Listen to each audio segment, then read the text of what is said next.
అన్నారు. దాన్ని బట్టి మీకు అర్థమైంది నేను ఎవరినో. అర్థమైందే కాలేదా? సరే, అర్థం కాకపోతే చెప్తాను. నా పేరు మంత్రి శ్రీరామమూర్తి. మా తండ్రి గారి పేరు మంత్రి వెంకటరమణయ్య గారు. మా తల్లి గారి పేరు మంత్రి విశాలక్షమ్మ. మాది ప్రకాశం జిల్లా ఒంగోలు తూర్పున పాతర్తి అనేటువంటి గ్రామం. మా నాన్నగారు చిన్న వయసులో చనిపోయినారు. నేను హై స్కూల్లో చదువుకుంటున్నాను. 8వ తరగతి చదివేటప్పుడు మా నాన్నగారు చనిపోయినారు. తర్వాత మా తాతయ్య వాళ్ళు నన్ను తీసుకుని వెళ్ళి నాకు ఉపనయనం చేశారు తిరుపతిలో. అప్పటి నుంచి నేను మంచి బ్రాహ్మణ్ణి. తర్వాత చదువుకుంటూనే 2 దేవాలయాల్లో పూజ చేసేవాడిని. చీకటితో లేచి స్నానం చేసి సంధ్య వచ్చి నైవేద్యం పెట్టి అభిషేకం చేసి వచ్చేవాడిని. బ్రాహ్మణులకి మోక్షం. ఎన్ని జన్మలు ఎత్తినా బ్రాహ్మణ జన్మ లేకపోతే ఎత్తకపోతే మోక్షం లేదు. అందుకని మనం బ్రాహ్మణం కాబట్టి మోక్షానికి మనమే పోతాం అనుకుంటున్నాను. ఎవరిని తాగేవాడిని కాదు, ఎవరి నీళ్ళు తాగేవాడిని కాదు. చాలా భక్తిగా చాలా నిష్ఠగా ఉండేవాడిని. నేను చదువుకునేటువంటి దినాల్లో చాలా పేదరికాన్ని అనుభవించాను. సరైన తిండి లేదు, సరైనటువంటి వస్తు లేదు, నడిచిపోవాలా నడిచి రావాలా. అయినప్పటికీ మా నాన్నగారు ఉన్నప్పుడు ఒక భయం ఉండేది. రేయ్, క్లాస్ ఫస్ట్ రాకపోతే అనేవాడు, అంతే. అందుకని మర్యాదగా తెచ్చుకునేవాడిని. 8వ తరగతి వరకు క్లాస్ ఫస్టే. మా నాన్నగారు చనిపోయిన తర్వాత ఫ్రీ, అడిగేవాళ్ళు లేరు, చెప్పేవాళ్ళు లేరు, భయం లేదు. అందుకని 9th క్లాస్ 10th క్లాస్ బార్డర్లో పాస్ అయినాను. ఎస్ఎల్సీకి వచ్చేటప్పటికి మా బంధువు ఒక ఆయన వచ్చాడు. రే శ్రీరామూర్తి, నీ మార్కులు ఎలా వచ్చినాయి అన్నాను. మనం చాలా జాగ్రత్త చెబుతాం కదా, ఎలా వచ్చినా బాగా వచ్చినాయి అంటాం, అవునా కదా? ఇది సహజం చెప్పడం. నేను కూడా అన్నాను బాగా వచ్చినాయి అన్నీ. సరే నేను చూస్తాను రికార్డు ఫైల్ అని చెప్పి చూశాడు. లోపల ఆయన హై స్కూల్లో పనిచేస్తున్నాడు. ఒరే, నువ్వు బార్డర్లో పాస్ అయినావు, ఇట్లా చదివితే నువ్వు తప్పనిసరి ఫెయిల్ అయిపోతావు, నా ఇంటి దగ్గరకు వచ్చి ట్యూషన్ నేర్చుకోరా అన్నాడు. పోరాడు. ఇప్పుడు మర్యాదగా ట్యూషన్ రావాలా? సరే, భోజనం లేదు, రోజుకు 6 కిలోమీటర్లు నడిచి రావాలా. ఆయన అప్పుడప్పుడు వాళ్ళ ఇంట్లోనే భోజనం. తర్వాత నన్ను బాగా చక్కగా చదివించాడు. నేను అనుకున్నాను I am the topper of SSLC అనుకున్నాను. ఎందుకంటే ట్యూషను, తర్వాత రాత్రింబగళ్ళు అక్కడే ఉండేవాడిని. అయితే అన్నీ వచ్చు మనకు, అన్ని క్లాస్ ఫస్ట్, స్కూల్ ఫస్ట్. నాకు ఓవర్ కాన్ఫిడెన్స్ అయిపోయి అందులో సోషల్ మాస్టర్ దగ్గర మనం ట్యూషను, అందుకని 100% అనుకున్నాను. అయితే తీరా నా ఓవర్ కాన్ఫిడెన్స్ ఏంటంటే, రేపు సోషల్ పరీక్ష కదా, ఈరోజు సినిమాకు పోద్దామని సినిమాకు పోయినాను. ఎవడైనా పబ్లిక్ పరీక్షలప్పుడు సినిమాకు పోతాడా? ఎంత కాన్ఫిడెన్స్ లేకపోతే నేను పోతాను. దానివల్ల ఏమైందంటే, ఫస్ట్ రావాల్సింది, స్కూల్ ఫస్ట్ రావాల్సింది 5th ర్యాంక్ వచ్చింది. ఎంత ఏడిసినా ఉపయోగం ఏముంది? మళ్ళీ రాయను కదా ఎస్ఎస్ఎల్సి పరీక్ష. కాబట్టి లైఫ్లో వచ్చే ఛాన్సులు ఒక్కసారి వస్తాయి, అవి పోగొట్టుకున్నామంటే మళ్ళీ రావు. అర్థమైందా? మళ్ళీ చదువుదాం, మళ్ళీ వస్తాయని చెప్పనే కొన్నిసార్లు రావు, మళ్ళీ జాగ్రత్త. అందుకని నేను ఎంత నష్టపోయినాను. నా స్కూల్కి పోయినప్పుడల్లా స్కూల్ ఫస్ట్ నా సంవత్సరం 1967 చూస్తే అదే ట్యూషన్లో, నా ట్యూషన్లోనే ఉండేది నా స్టూడెంట్ ఫ్రెండ్, అతనికి ఫస్ట్ ర్యాంక్ వచ్చింది, నేను 5th ర్యాంక్ వచ్చాను. ఇంకా సారీ అంటే నో ఎక్స్క్యూజ్. అర్థమైందా? అయిపోయింది, చదువు అయిపోయింది. తర్వాత మా తాతయ్య గారు వెళ్ళాను. అక్కడ నుంచి ఒంగోలు వచ్చేవాడిని. ఒంగోలులో ఎస్కోలు ప్రార్థనా మందిరం ఉంది. ఆ ప్రార్థనా మందిరం బయట ఒక వాక్యం రాస్తుంది, నా ఎద్దకు వచ్చేవాడినంత మాత్రం బయట త్రోసిని యేసు ప్రభు చెప్పాను. నేను రోడ్డున పోతూ నవ్వుకుంటూ పోయేవాడిని. అసలు వచ్చేవాళ్ళు ఉంటే కదా ఆయన దగ్గరికి తోసేయడానికి, వచ్చినా కూడా వాళ్ళే కదా వచ్చేది. అర్థమైంది కదా మీకు అనుకున్నాను. సరే, అట్లా నడిచిపోయింది. మా తాతయ్య గారి ఇంట్లో నేను నీళ్లు తీసుకొస్తూ పడిపోయినాను. పడిపోతే కాలు దెబ్బ తగిలింది. దెబ్బ తగిలిన తర్వాత ఇక మా తాతయ్య వాళ్ళు నన్ను పట్టించుకోలే. ఇంకేం చేయాలి, నడవలేకపోతున్నాను. చచ్చిపోతే బాగుండు అనుకున్నాను. మళ్ళీ చచ్చిపోతే ఎట్లా అనుకున్నాను. మళ్ళీ సరే, ఏమైనా సరే ట్రైన్లు లేవు, దాదాపు 10 కిలోమీటర్లు నడిచి రావాలా. అట్లా కాలు బాగలేక నడిచి వచ్చి ఇంట్లో మా తాతయ్య వాళ్ళకి ఎవరికి చెప్పకుండా ఒంగోలు వచ్చాను. ఒంగోలు నా స్నేహితుడు యాదవుల అబ్బాయి, ఒక అబ్బాయి చదువుకుంటున్నాడు. ఆయన దగ్గర భోజనం పెట్టుకుని పోతుండేవాడిని. ఇప్పుడు దెబ్బ తగిలిన తర్వాత అతని దగ్గర వచ్చాను, వచ్చి కూర్చున్నాను, అతని దగ్గర ఉన్నాను, ట్రీట్మెంట్ జరుగుతుంది. ఆ దినాల్లో ఆ అబ్బాయి యేసు ప్రభుని నమ్ముకున్నాడు. ఇక నమ్ముకున్నాడు కనుక నన్ను వదిలిపెట్టలా. ఏమండి పంతులు గారు, ప్రభుని నమ్ముకోండి, ప్రభుని నమ్ముకుంటే మనసు మారిపోతుంది, పాపాలన్నీ దేవుడు క్షమిస్తాడు అని చెప్పి మొదలు పెట్టాడు. చూడండి, యేసు ప్రభుని నమ్ముకున్న వాళ్ళు ఎవరైనా సరే ఫ్రెండ్ దొరికితే చెప్పకుండా మానగలరా? ఏం పలకరిందమ్మా? చెప్పకుండా మానలేదు, చెప్పి తీరాల్సిందే. నిజంగా నువ్వు దేవుని బిడ్డవైతే, నువ్వు నిజంగా దేవుని నమ్ముకుంటే ఎంతమందికైనా ఫ్రెండ్స్కైనా చెప్పి తీరుతావు నువ్వు. అలాగే నా ఫ్రెండ్ మొదలుపెట్టాడు. నేను సామాన్యుడు బ్రాహ్మణ్ణా? నోరు మూసుకో, నేను బ్రాహ్మణుడి, నువ్వు శూద్రుడివి. నేను చెప్పింది నువ్వు వినాలి, నువ్వు చెప్పిన నేను వింటమేంటి? నీకు తిథి నక్షత్రం ముహూర్తం లగ్నం మంచిలో నేను చెప్పాలి, నేను చెప్పి నువ్వు వినాలి, నువ్వు చెప్పిన ఏంటి? ఈ విధంగా వాదించేవాడిని. లేదయ్యా యేసు ప్రభు నిజమైన దేవుడు అని చెప్పి చెప్పాడు. నేను వాడిని, నీ మతం నీది, నా మతం నాది, నీ విశ్వాసం లేదు, నా విశ్వాసం నాది, నువ్వు ప్రార్థన చేస్తావు, నేను పూజ చేస్తాదే తేడా, దేవుడు ఒక్కడే. ఈ విధంగా వాదించాను. వాదించే వాళ్ళకి ఎవరైనా చెప్తారా? చెప్పరా? వాదించే వాళ్ళు కూడా చెప్పాలమ్మా, ఓపికతో చెప్పాలా. మీ ఇంట్లో వాళ్ళకు, మీ డాడీకి మమ్మీకి కూడా వాదించినా సరే ఓపికతో చెప్పాలా. అట్లా చెప్పాడు నా స్నేహితుడు, లేకపోతే నేను వచ్చి ఉండేవాడు కాదు. అంత ఓపికతో చెప్పాడు. సరే చెప్తున్నాడు. ఒక రోజున ఆయన చూడటానికి వచ్చాడు ఆయన ఫ్రెండ్. ఆ ఫ్రెండ్ ఏం చేశాడు, నన్ను పరిచయం చేశాడు. ఏమంటే మా ఊరు పంతులు గారు ఉన్నారు, యేసుప్రభు గురించి చెప్పండి అని చెప్పి నాకు పరిచయం చేశాడు. ఆయన వచ్చి, ఏమండి మేము విశ్వబ్రాహ్మణం, యేసుప్రభు నమ్ముకున్నాం, మీరు కూడా నమ్ముకోండి అన్నాడు. నేను అన్నాను, ఏమండి క్రైస్తవులు ఉన్నారే, తాగుతారు, తిట్టుకుంటారు, కొట్టుకుంటారు, అరుచుకుంటారు. చూడండి, తాగటము కానీ, కొట్టుకోవటం కానీ, కొట్టుకోవటం కానీ ఉంటుందా? మళ్ళీ మేము ప్రార్థన చేస్తాం, మేము పరలోకానికి పోతామంటారు, మీరు ఎట్లా పరలోకానికి పోతారయ్యా అన్న. అప్పుడు ఆయన అన్నాడు, క్రైస్తవులందరూ పరలోకానికి పోరండి, ప్రభువుని నమ్ముకొని మారు మనసు పొందిన వాళ్ళే పోతారండి అన్నాడు. సరే, అంతటితో ఆగానే నేను ఆగల. ఏమని తెలుసా? ఏమండి మీరు ఉదయం లేస్తే దేన్నో దాన్ని కోసుకొని తింటారు, ఎంత పాపమయ్య అది. ఒక జీవిని హింసించి తిని మళ్ళీ మేము ప్రార్థన చేస్తామంటే మీరు ఎట్లా పరలోకానికి పోతారయ్యా అన్న. అప్పుడు ఆయన అన్నాడు, లోపలికి పోయేది మనకేం ఆటంకం చేయదు, మన ఆలోచనలు తలంపులు పాపంలోకి నడిపిస్తాయి, ప్రభుని నమ్ముకుంటే పరలోకానికి పోతామండి అన్న. అప్పుడు నా వయసు ఎంతంటే 19 సంవత్సరాలు. నేనన్నాను, ఏమండి పంతులుగా, ఈ వయసులో అంటే ప్రభుని నమ్ముకునేది, ముసలి వయసులో వృద్ధాప్యంలో భక్తి వైరాగ్యం చేయాలి, ఈ వయసులో అంతే అనుభవించాలా అన్నాను. అప్పుడు ఆయన ఏమన్నాడు తెలుసా? ఏమండి ఒక మంచి మామిడి పండు మీకు ఇస్తే సంతోషం, పండంతా నేను తినేసి మిగిలిపోయింది మీకు ఇస్తే సంతోషం అండి. అలాగే వయసంతా లోకానికి పాపానికి ఇచ్చి ముసలి వయసులో తండ్రి దేవుడు అని చెప్పంటే ఆ దేవుడికి మాత్రమే సంతోషం ఉంటుందండి అన్నాడు. చిన్నప్పుడే నమ్ముకోవాలండి అన్నాడు. ఇక అట్లా చెప్పేమంటే ఏం మాట్లాడుతాం, ఏం వాదిస్తాం, అయిపోయింది. సరే నమ్ముకుంటారా అన్నాడు. నేను ఏం చెప్పి ఎట్లా వచ్చిందో నా నోటికి వచ్చేసింది. ఏమొచ్చింది తెలుసా? ఎప్పుడో సార్ నమ్ముకుంటాను లేండి అన్న. ఎందుకు? ఈయన సాగరంపాలి కదా. మొత్తానికి వెళ్ళిపోయినాడు ఊరుకుంటాడు, నా కోసం ప్రార్థన చేశాడు.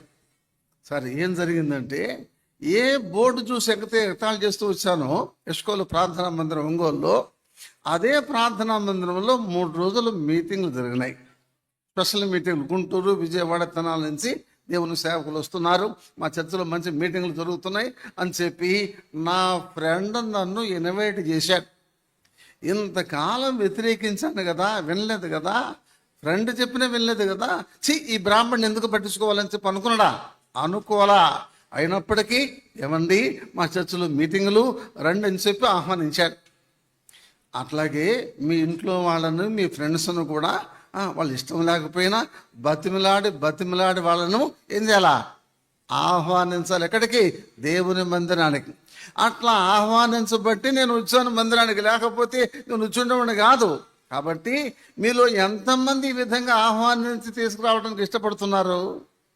మొట్టమొదటి మీ ఫ్రెండ్స్, తర్వాత మీ పేరెంట్స్, మీ బంధువులు ఏదో రీతిగా బతిమలాడుకొని తీసుకురావాల్సింది మీ బాధ్యత.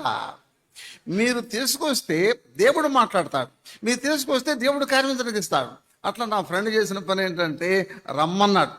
బ్రాహ్మణంతో సులువుగా వస్తారా?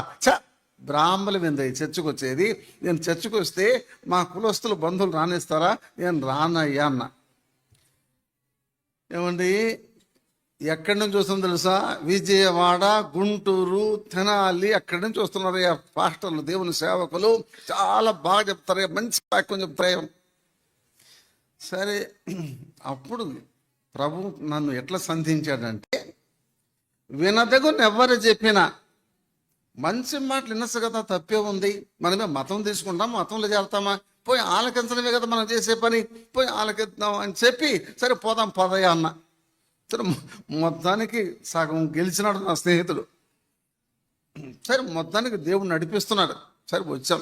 వచ్చిన తర్వాత నాకున్నటువంటి అలవాటు ఏంటంటే ముందు బెంచీలో కూర్చోవాలి. స్కూల్లో కూడా ముందు బెంచి, ఫస్ట్ బెంచీలో కూర్చోవాలి నేను. అలాగే ప్రార్థనకు వచ్చినా కూడా ముందు లైన్లో కూర్చోవాలంటే ముందు లైన్లో కూర్చున్నాను. బ్రాహ్మణుడిని నాకేం తెలుసు. సరే కూర్చున్న పాటలు అయిపోయిన, పాటలు అయిన తర్వాత విజయవాడ బెంజమిన్ గారు వాక్యం చెప్పడానికి లేచాడు. సరే నేను అనుకున్నాను, ఎంత బాగా చెప్తాడో ఇందామని చెప్పి అనుకోలే. మనం బ్రాహ్మణం, వీళ్ళు చెప్పేది వాళ్ళ దేవుడు, వాళ్ళ కులం, వాళ్ళ మతం, వాళ్ళ భక్తి, వాళ్ళ చెప్తారు. మనం ఎందుకు వినాలా అని చెప్పి ముందు కూర్చొని నిద్రపోయినాను. నిద్రపోయినోడు సచ్చినోడితో సమానం. నాకేం అర్థం కాల. మీటింగ్ అయిపోయింది. సరే పోదాం పదండి పంతులు గారు అని చెప్పన్నాడు. లేదు, వెళ్ళిపోయినా. రెండో రోజు ఆహ్వానించాడు. ఏమండి పంతులు గారు, ఈరోజు ఇంకొక సేవకుడు చెప్తాడు, అయ్యా రా అన్నాడు. సరే, ఆ రోజు ఎట్లా వచ్చానంటే, నిన్న నిద్రపోయినా మనకేం అర్థం కాల. ఈరోజు పోయి ఆలకిద్దాం, అసలు ఏం చెప్తారో చూద్దాం అని చెప్పి వచ్చాను. అది శనివారం. ఆ సేవకుడు గుంటూరు సేవకుడు సోమరావు గారు చెప్తున్నాడు.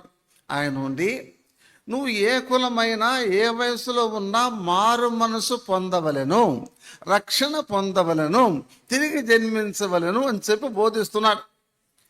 నేను బోధిస్తుంటే, ఆయన వాక్యం చెబుతుంటే నేనేం చేస్తాను తెలుసా?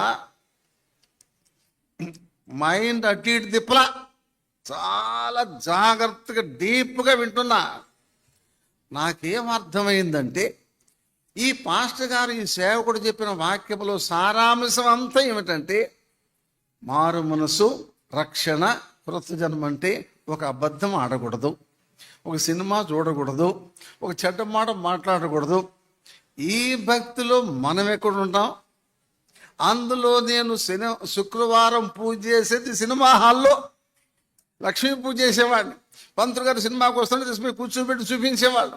అట్లాంటిది ఇది మనకు కుదిరే భక్తి కాదు అనుకున్నాను. అయిపోయింది, శనివారం అయిపోయింది. సరే, ఆదివారం నాడు నా స్నేహితుడు వదిలిపెట్టాడా? వదిలిపెట్టలా. అయ్యా ఈరోజు ఆదివారం ఆఖరి మీటింగు, ఈరోజు కూడా రండి పంతులు గారు అని చెప్పి పిలిచాడు. సరే, 2 రోజులు పోయినాం కదా, ఈరోజు కూడా పోదాంలే అని చెప్పి వచ్చాను. వచ్చిన తర్వాత 10:30కు మొదలుపెట్టి 11, 1 గంట, 2, 3 అయిపోతుంది, ఇంకా వదిలిపెట్టలా. సరే, నాకు ఆకలి అవుతుంది, వెళ్ళిపోతాం అనుకుంటున్నా. ఆ టైంలో బైబిల్లో ఈ వాక్యం చదివాడు. ప్రకటన గ్రంథం 21వ అధ్యాయం 8వ వచనం తీయండి, అందరూ తీయండి. ప్రకటన గ్రంథం 21వ అధ్యాయం 8వ వచనం చూడండి అందరూ. పిరికి వారును, అవిశ్వాసులను, అసహ్యులను, నరహంతకులను, వ్యభిచారులను, మాంత్రికులను, విగ్రహారాధికులందరూ, అబద్ధీకులందరూ అగ్నిగంధములతో మండుగుండములో పాలు పొందుదురు. ఇది 2వ మరణము. ఎప్పుడైతే వాక్యం చెప్పాడో జరిగింది ఏమిటో తెలుసా? ప్రభువు నాతో మాట్లాడటం ఆరంభించాడు. దేవుని స్వరం వింటున్నాను. బైబిల్ ప్రకారం ఈనాడు నువ్వు చచ్చిపోతే నువ్వు వెళ్ళే స్థలం అగ్నిగుండమే అని ప్రభు మాట్లాడుతున్నాడు. ఎప్పుడైతే ప్రభు మాట్లాడుతున్నాడో పక్కన సైతాను మాట్లాడుతున్నాడు. ఏమని? అసలు బ్రాహ్మణులకు మోక్షం, మనం ఎందుకు నరకానికి పోతాం? ఎన్నో జన్మల్లో పుణ్యం చేసుకుంటే మనకు బ్రాహ్మణ జన్మ దక్కింది, మనం ఎందుకు నరకానికి పోతాం అనుకుంటున్నాను. కానీ ప్రభు మాట్లాడుతున్నాడు, బైబిల్ ప్రకారం విగ్రహారాధికులు, అబద్ధీకులు అగ్నిగ్రంథములతో మండుగుండములో పాలు పొందాలి. అప్పుడు సైతాను ఏం ఆలోచన చెప్పాడు తెలుసా? ఇప్పుడప్పుడు చచ్చిపోతావా? ఇంకా 19 సంవత్సరాలు, చాలా వయసు ఉంది కదా, ఆ తర్వాత చూసుకోవద్దులు అనుకున్నా. అయిపోయింది ప్రార్థన. అయిపోయిన తర్వాత నా స్నేహితుడు నేను కలిసి ఇంటికి వద్దాం అనుకున్న టైంలో నా స్నేహితుడు ఎంత మంచిడు తెలుసా, ఒంగోలులో ఒక సంఘ పెద్ద ఉంటాడు. ఆయన పేరు ప్రేమయ్య గారు. ఆయన ఎటువంటి ఆయన అంటే, ఎవరు కనపడతారా వాక్యం చెబుతామని ఉంటాడు ఆయన. అటువంటి ఆయనకు నన్ను పరిచయం చేశాడు నా స్నేహితుడు.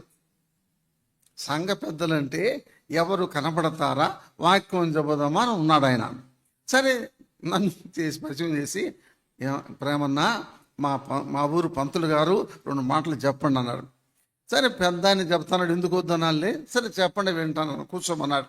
ఏమండి మీరు ఎవరన్నాడు. నేను బ్రాహ్మణం అండి అన్నా. ఏమండి మీరు ఎప్పుడైనా అబద్ధం ఆడారా అన్నాడు. అబద్ధం ఎప్పుడు ఆడతాం, ఆదివారం సోమవారమా? నేను అన్నాను, రోజు ఆడతాం కదా అబద్ధం అన్నాను. అని అన్నాడు, రోజుకొక అబద్ధం ఆడితే వారానికి ఎన్ని, నెలకెన్ని, సంవత్సరానికి ఎన్ని? పంతులు గారు మీకు ఊహ తెలిసిన తర్వాత ఇప్పటికి ఎన్ని వేల అబద్ధాలు అన్నాడు తెలుసా అన్నాడు. అప్పుడు అర్థమైంది, ఒక అబద్ధమైన వేలైపోతే మిగతా వాడి సంగతి ఏమిటన్నాడు. అప్పుడు ఆలోచన చేశావు, అయ్యో కొన్ని వేల పాపాలు చేసేవాడు. అప్పుడు అన్నాడు, ఏమండి పంతులు గారు మీరు ఏ దేవుడిని పూజ చేస్తారండి అన్నాడు. మేము బ్రాహ్మణం చాలామంది పూజ చేస్తాం. అట్లయితే మీ పాపాల పరిహారం అయిపోయినాయి అన్నాడు. నేను అన్నాను, పాపాలు పరిహారం అయిపోయిన సంగతి చచ్చిపోతే కదా తెలిసేది అన్నాను. చచ్చిపోతే ఇక తెలుసుకోవడానికిలే, చచ్చిపోగానే తీసుకుపోయి శుభ్రంగా నిప్పు పెట్టి తగలబెడతారు, కాలిపోవలసిందే. లేకపోతే ఏం చేస్తారు, శుభ్రంగా గుంట తీసి గుంటలో పూడ్చి పెడతారు. చేసింది అనుభవించాల్సిందే కానీ తెలుసుకోవడానికిలే అన్నాడు. అంటూ, అయ్యా మీరు నమ్ముకున్న దేవుడు భూలోకానికి ఎందుకు వచ్చారని అన్నాడు. మేము నమ్ముకున్న దేవుడు భూలోకానికి ఎందుకు వచ్చారంటే దుష్ట శిక్షణ శిస్తరక్షణ అండి అన్నా. ఏమిటంటే దాని అర్థం అన్నాడు. మేము పూజించే దేవుడు భూలోకానికి ఎందుకు వచ్చారంటే దుర్మార్గులు శిక్షించడానికి సన్మార్గులు రక్షించడానికి అన్నాడు. అట్లయితే అయ్యా పంతులు గారు మీరు దుర్మార్గుల సన్మార్గుల అన్నాడు. ఇప్పుడు ఏం చెప్పాలి నేను, అందరూ డైరెక్ట్ ఇంటర్వ్యూ. ఆలోచన చేశాను, నేను తొందరపడలా. ఏమన్నా ఆలోచన చేశానంటే, మనం బ్రాహ్మణం చీకటితో లేచి స్నానం చేసి సంధ్య వచ్చి నైవేద్యం పెట్టి అభిషేకం చేసి బయటకు వస్తాం.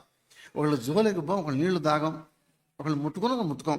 మనం ఎట్లా దుర్మార్గులం, మనం సన్మార్గులమే అని చెప్పి చెబుతాం అనుకున్నాను. మళ్ళీ ఏమనిపించిందంటే, మనం ఎంత బ్రాహ్మణమైనా ఎంత భక్తిగా ఉన్నా ఎన్ని పూజలు చేసినా ఏదో ఒక అబద్ధం ఆడతాం, ఏదో చెడ్డమాట మాట్లాడతాం, ఏదో పొరపాటు చేస్తాం. మనం ఎట్లా సన్మార్గులం? అప్పుడు చెప్పాను, అయ్యా కులం బ్రాహ్మణమే కానీ ఏదో ఒక పొరపాటు చేస్తాం కాబట్టి దుర్మార్గులమే కదా. దుర్మార్గులైతే పాపానికి శిక్ష ఏమిటో తెలుసా అన్నాడు ఆయన. పిల్లవాడికి కూడా తెలుసు కదయ్యా అన్న. ఏమిటన్నాడు, పాపం చేసిన వాళ్ళు నరకానికి పోవాలి కదా అన్న. మరి పాపం చేసినారు కాబట్టి మీరు ఎక్కడికి పోతారు పంతులు గారు అన్నాడు. ఇప్పుడు ఏం చెప్పాలి నేను, నా చేతులతోనే నా కళ్ళు పొడుస్తున్నాడు ఆయన. అర్థమైందా? అది చెప్పాల్సిన విధానం. సరే, నేను కూడా నరకానికి పోతాను కదా అని ఒప్పుకోవాలి, తప్పదా? అయిపోయింది. అప్పుడు అన్నాడు, ఏమండి నరకానికి పోవడం మీకు ఇష్టమేనా అన్నాడు. నాకు ఇష్టం లేదయ్యా అన్నాడు. అప్పుడు ఏమని తెలుసా, వెరీ స్ట్రాంగ్ వర్డ్ ఉపయోగించాడు. లేదయ్యా అన్నాడు. అప్పుడు ఏమని తెలుసా, వెరీ స్ట్రాంగ్ వర్డ్ ఉపయోగించాడు. జాగ్రత్త వినండి. నరకానికి పోవడానికి నీకు ఇష్టమున్నా ఇష్టం లేకపోయినా చేసిన పాపాన్ని బట్టి నరకానికి పోవలసిందే. No argument, no discussion, no reasoning. ఇంకేం మాట్లాడతావు? మళ్ళీ అన్నాడు, అయ్యా నరకం తప్పించుకుని మార్గం చెప్తాను వింటావా? అప్పుడు బైబిల్ చదివాడు. పాపులను రక్షించుటకు క్రీస్తు యేసు లోకమునకు వచ్చెను. ఇప్పుడు దాకా ఆయన ప్రశ్నించాడు, ఇక నేను ఆరంభించాను. పాపం చేసిన వాళ్ళని యేసు ప్రభువారు ఎట్లా రక్షిస్తాడు అయ్యా అన్నాడు. అప్పుడు చెప్పాడు, అయ్యా ప్రభు దగ్గర తీర్మానం చేయండి, అన్ని పాపాలు ఒప్పుకోండి, ప్రభువును క్షమాపణ అడగండి, ప్రభు క్షమిస్తాడు, ప్రభు మీ జీవితాన్ని మారుస్తాడు. యేసు ప్రభు పాపాలు క్షమించడానికి వచ్చాడు, పాపం రక్షించడానికి వచ్చాడు. యేసు ప్రభు పాపం చేసిన వారిని శిక్షించడానికి రాలేదు. యేసు ప్రభు నమ్ముకుంటే మన పాపాలు పోతాయి, పరలోకానికి పోతామన్నాడు. నేను అన్నాను, అయ్యా నువ్వు చెప్పింది బాగానే ఉంది, ప్రభుని నమ్ముకుంటే మన పాపాలు పోతాయి, మనం పరలోకానికి పోతాం. కానీ యేసు ప్రభు నా పాపాలు క్షమించాడని చెప్పి నాకు నమ్మకం ఏమిటి? నాకు రుజువు ఏమిటని అడిగాను. అప్పుడు చెప్పాడు, అయ్యా ప్రభువు దగ్గర తీర్మానం చేయండి, అన్ని పాపాలు ఒప్పుకోండి, ప్రభువు మీ పాపాలు క్షమిస్తాడు, మీ జీవితాన్ని మారుస్తాడు, మళ్ళీ అబద్ధం ఆడలేరు. ఇప్పుడారా అప్పుడు ఆలోచన చేశాను. ఏమని ఆలోచన చేశానంటే, మనం ఎన్నో దేవుళ్ళకు పూజలు చేశాం, కానీ మనం పూజించిన దేవుళ్ళలో పాపం లేకుండా జన్మించిన దేవుడెవరు? పాపం లేకుండా జీవించిన దేవుడెవరు? మన పాపాల కొరకే ప్రాణం పెట్టిన దేవుడెవరు? చనిపోయి లేచిన దేవుడెవరు? మనం పూజించే వాళ్ళందరూ మనలాగనే జన్మించారు, మనలాగనే జీవించారు, మనలాగనే కొంతమంది వివాహాలు చేసుకున్నారు, మనలాగనే కాలంలో కలిసిపోయినారు. అయితే యేసు ప్రభు పాపం లేకుండా జన్మించాడు, పాపం లేకుండా జీవించాడు, మన పాపాల కొరకే ప్రాణం పెట్టాడు, చనిపోయినాడు, తిరిగి లేచాడు. కాబట్టి యేసు ప్రభు నిజమైన దేవుడిన సంగతి అర్థమైంది. ఇప్పుడు నమ్ముకోవాలి. సరే ఏమండి, ప్రార్థన చేస్తాను, ఇంటికి పోయిన తర్వాత మీ పాపాలను ఒప్పుకొని ప్రార్థన చేసుకోండి అన్నాడు. తర్వాత తీర్మానం చేసుకోండి, తీర్మానం చేసుకున్న తర్వాత ఆదివారం మందిరానికి రండి, బైబిల్ చదవండి అని చెప్పన్నాడు. ఆయన ప్రార్థన చేసి వెళ్ళిపోయినాడు. 1969 సంవత్సరం జూలై మాసం 29వ తారీఖు ఆదివారం సాయంకాలం ఇంటికి వచ్చి మోకరించాను. అప్పటి వరకు జంజం ఉంది, చేతి కాశీదారం ఉంది. ఈ 2 తీసి ప్రక్కన పెట్టి యేసు ప్రభా నా పాపాలు క్షమించడానని చెప్పి అన్ని పాపాలు ఒప్పుకున్నాను. ప్రేమగల దేవుడు యేసు ప్రభా నా పాపాలు క్షమించాడు. మొట్టమొదటి రుజువు ఏంటంటే మనసులో నెమ్మది సమాధానం దొరికేది. రెండో రుజువు ఏంటంటే ఒక బరువు తీసివేస్తే తేలికైపోయింది. మూడో రుజువు ఏంటంటే మనసు మారిపోయింది. ఒక అబద్ధం ఆడడానికి అనిపించింది, ఒక చెడు మాట మాట్లాడడానికి అనిపించింది, ప్రభు జీవితాన్ని మార్చాడు. 4వ రుజువు ఏంటంటే ఈనాడు చచ్చిపోయినా పరలోకానికి పోతాను నమ్మకం ప్రభు నాకు ఇచ్చాడు. నాకు వాక్యం చెప్పిన దైవజనుడు, అయ్యా నువ్వు దేవుల్లో బలపడాలంటే మందిరానికి రా, బైబిల్ చదువున్నాడు. ఆదివారం తీర్మానం చేసుకున్నాను, సోమవారం మందిరానికి వెళ్ళాను. అక్కడ దైవ సేవకుడు యోహాన గారు నాకు పాత బైబిల్ ఇచ్చాడు. అయ్యా మందిరానికి రా అన్నాడు. సరే, తర్వాత నేను నా స్నేహితుడు ఇద్దరం వస్తున్నాం మందిరానికి. తర్వాత మా రకరకాల కార్యాలు జరిగినాయి. అయితే బాప్తిసం గురించి చెప్తాను. బాప్తిసం తీసుకోవడానికి అందరూ పేర్లు ఇచ్చారు, నేను కూడా పేరిద్దాం అనుకున్నాను. కానీ ప్రార్థన చేసి, ప్రభా నేను ఇప్పుడు ప్రభువుని నమ్ముకున్నాను, మా బంధువులు కానీ కులస్తులు కానీ ఎవరు రారు, ఎవరిని పిలవరు, లోకమును ఎట్లా జీవించాలి ప్రభా అని ప్రార్థన చేశాను. అప్పుడు ప్రభు ఏమన్నా తెలుసా, నీ బంధువులు ఎవరైనా నీ కోసం ప్రాణం పెట్టారా? నీ బంధువులు ఎవరైనా నీకు పరలోక రాజ్యం ఇస్తారా? నీ బంధువులు ఎవరైనా నీకు నరకం తప్పిస్తారా? నీ కోసం ప్రాణం పెట్టాను, నీ పాపాలు క్షమించాను, నీ జీవితాన్ని మార్చాను, నీకు పరలోక రాజ్యం ఇస్తాను. అందరూ విడిచిపెట్టినా నేను విడిచిపెట్టినా అన్నాడు దేవుడు. అంతే, బాప్తిసానికి పేరు ఇచ్చాను. పేరు ఇచ్చినప్పుడు ఫిలిప్ గారు నాకు బాప్తిసం ఇచ్చారు ఒంగోలులో.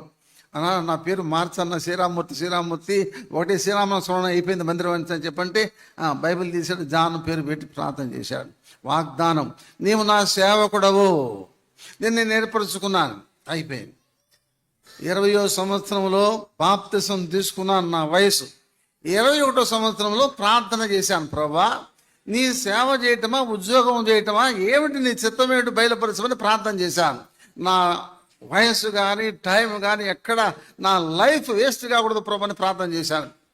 60 ఏళ్ళు SSLC పాస్ అయినాను. 68లో నాకు పోలీసు ఉద్యోగం ఆఫర్ వచ్చింది, ఫ్రీ. అప్లై కూడా చేయని అవసరం లే, మా మామయ్య అప్లై చేసుకునేవాడు. రే పోలీస్ డిపార్ట్మెంట్ చేస్తావా అన్నాడు. ఎవరు చేస్తారు పోలీస్ డిపార్ట్మెంట్లో అన్నాను. అప్పుడు ఇంకా ప్రభువుని నమ్ముకోనా, దేవుని దగ్గర ప్రభువుని నమ్ముకున్నాను, మారు మనసు పొందాను, బాప్తిసం తీసుకున్నాను. ప్రార్థన చేశాను 70లో. ప్రార్థన చేస్తే 6 నెలలు రోజు ఇందాక దాని ఒకటి చెప్పాడు కదా, ఎప్పుడు చేసినా ఎప్పుడు ఏం మొదలు పెడితే ఇక అయిపోయిందాకా అంతే ప్రార్థన. అట్లా దేవుడు మాట్లాడాడు, దేవుని సేవకు సమర్పించుకున్నాను. 71లో దేవుని సేవకు వచ్చాను. ఇప్పుడు బాల్యం అయిపోయింది, యవన కాలంలో ప్రభువుని తీర్మానం చేసుకున్నాను. యవనస్తులకు ఉన్నటువంటి 2 విషయాలు. మొట్టమొదటిది, బాల్యం చాలా జాగ్రత్తగా ఉండాలి. నాలాగా పరీక్షలప్పుడు సినిమాలు చూసి నష్టపోకూడదు నాయనలారా అమ్మా. రెండోది, యవన కాలంలోనే తీర్మానం చేసుకోవాలి, ముసలి వయసులో దాకా కాదు. చిన్న వయసులోనే ప్రభుని నమ్ముకోవాలి, బాప్తిసం తీసుకోవాలి. ఇప్పుడు లైఫ్ ఏంటి? లైఫ్ సెటిల్మెంట్ ఏమిటి? ఇప్పుడు లైఫ్ సెటిల్మెంట్. ప్రభు ప్రార్థన చేశాను, ప్రార్థన చేస్తే నీవు నా సేవకుడు అని చెప్పి స్పష్టంగా దేవుడు పిలిచాడు, అయిపోయింది. మూడవది ఏంటంటే వివాహం. యవన కాలంలో యవనస్తులకు చదువు ఒక పరీక్ష. చదువు కష్టమైన పరీక్ష. ప్రతి క్లాసులో కూడా యు మస్ట్ బి టాపర్. ప్రతి క్లాసులో కూడా టాపర్గా ఉండాలా. That is the quality of education. Mind it. రెండోది సరైన ఉద్యోగం రావాలి, ప్రభు ఇవ్వాల. యోసేపుకు జైలుకు వచ్చింది అపాయింట్మెంట్ ఆర్డర్. అర్థమైందా? ఎక్కడికి వచ్చింది? జైలుకు వచ్చింది అపాయింట్మెంట్ ఆర్డర్. దావీదుకు గొర్రెల దగ్గరకు వచ్చింది అపాయింట్మెంట్ ఆర్డర్. అర్థమైందా? కనుక దేవుడు సమస్తం చేయగలడు. ఇప్పుడు నీ జీవితంలో రెండో పరీక్ష కఠినమైన పరీక్ష ఉద్యోగం. మూడో పరీక్ష పెళ్ళి, అగ్ని పరీక్ష. అమ్మ ఆయన జాగ్రత్తగా ఉండు.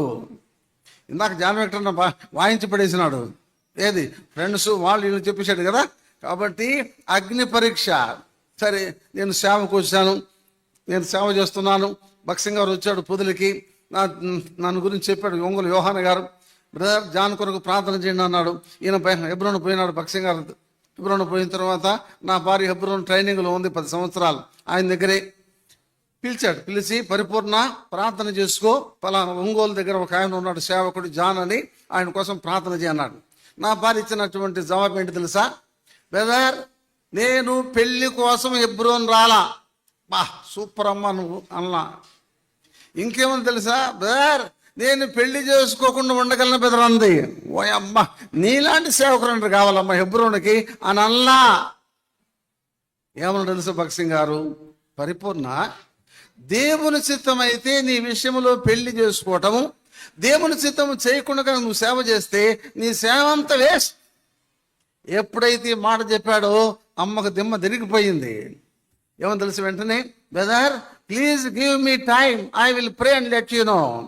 ఆల్ రైట్, 2 నెలలు 3 నెలలు తీసుకోవాక, ఓన్లీ 3 days. ఎన్ని రోజులు? 3 రోజులు చాలు. అయిపోయింది 3 రోజులు.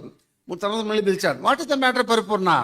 Brother, I have prayed, I have peace to marry.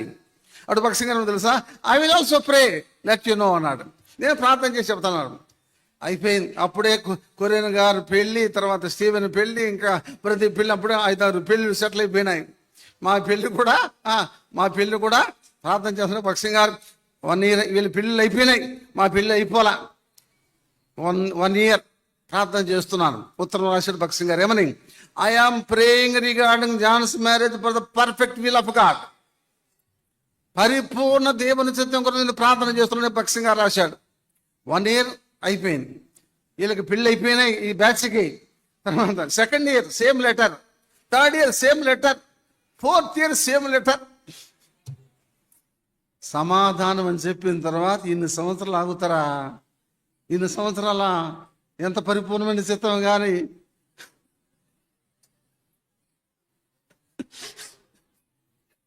అందులో భక్సింగ్ గారు పర్ఫెక్ట్ విల్ ఆఫ్ గాడ్. సరే అయిపోయింది. ఈ లోపు సంబంధాలు వచ్చినాయి. ఏది మా పంతులమ్మ, ఏది మా ఊరు పంతులమ్మ, మా స్నేహితుడు వాళ్ళ పంతులు శ్రీరామూర్తి గారు, మన అమ్మాయి ఉంది కదా, బ్రాహ్మణ అమ్మాయి ఉంది కదా, చేసుకోండి మీ మతంలో కలుస్తుంది కదా అని చెప్పంటే నేను చెప్పాను, ఆమె నా మతంలో కలగకుండా నన్ను నా మతంలో కలుపుకుంటే ఎలాగయ్యా? కనుక అయ్యే పని కాదులే. అది ఇంకొక సంబంధం తను ఎవరు అరవిందం గారు చూపించారు. ఒరే భక్సింగ్ గారితో పెట్టుకుంటే నీకు పెళ్ళి అవుతుంది అంటారా? నేను మంచి అమ్మాయిని చూపిస్తానని చూపించినాను. 2. ఇంకొక సంబంధం. ఈ 3 సంబంధాలు అయిపోయినాయి. దేవుని దయ వల్ల 5వ సంవత్సరం భక్సింగ్ గారు పెళ్లి ఏర్పాటు చేశారు. ఒంగోలు పెళ్ళి అయిపోయింది. పెళ్ళి అయిపోయిన తర్వాత నాకు 2 పిల్లలు, కొడుకు కూతురు. పెళ్ళైన 3 సంవత్సరాలకే షుగరు, బీపీ, ఫిట్స్, హార్ట్, స్టంట్లు అన్నీ మొదలైనాయి. ఎంతకాలం జీవించామంటే 40 years మేమిద్దరం కలిసి దేవుని సేవలో పరిచర్యలు కుటుంబంగా కలిసి జీవించాం. 88, 89లో మైదుకూరు వచ్చాం మేమిద్దరం. అప్పటికి 2 పిల్లలు. అయితే పరిపూర్ణ చిత్తం యొక్క ప్రభావం ఎటువంటిది చెప్తాను వినండి. బ్రాహ్మణ అమ్మాయి మందిరం తగలబెడతానని చెప్పి వైర్లు కట్ చేసి ఏం చేసిందో తెలుసా, నీళ్ళకు పోయింది. నీళ్ళకు పోయి నీళ్ళు తీసుకొస్తూ పొరపాటున తెలియక తాను కొట్టిన వైర్ల మీదనే కాలు పడి కరెంట్ షాక్ తగిలి గిలగిలగిల తనుకొని చచ్చిపోయింది. మందిరానికి ఎప్పుడు కీడు చేయకూడదు. నువ్వు మేలు చేయకపోతే గమ్మునన్న ఉండు, కానీ కీడు మాత్రం చేయబాక నాయన అమ్మా. ఇదొకటి. రెండవది, అరవిందం గారు చూపించిన అమ్మాయి, ఆమె చచ్చిపోయింది. ఇంకొక అమ్మాయి, ఆమె చచ్చిపోయింది. అర్థమైందా? నా భార్య మాత్రం బతుకుందా 40 ఏళ్ళు. ఇది పరిపూర్ణ చిత్తం యొక్క రహస్యం. దేవుని దయ వల్ల వైజాగ్లో 30 సంవత్సరాలు ఉన్నాం. మైదుకూరు, రేణుగుంట, వైజాగ్. కాబట్టి చదువు కష్టమైన పరీక్ష, ఉద్యోగం చెప్పండి కఠినమైన పరీక్ష, పెళ్ళి చెప్పండి అమ్మా, చెప్పండి పర్లేదు చెప్పండి. కాబట్టి ఈ 3 పరీక్షల్లో దేవుడు నీకు తోడుగా ఉంటేనే నువ్వు విజయం సాధించగలవు. ప్రభు నీ హృదయంలో ఉండాలా, నువ్వు తీర్మానం చేసుకోవాలా. ప్రభుకు సాక్షిగా ఉండు, ప్రభు అన్నిటినీ నీకు అనుకూలపరుస్తాడు. దేవుడు సాక్ష్యం దీవించునుగాక అన్నారండి.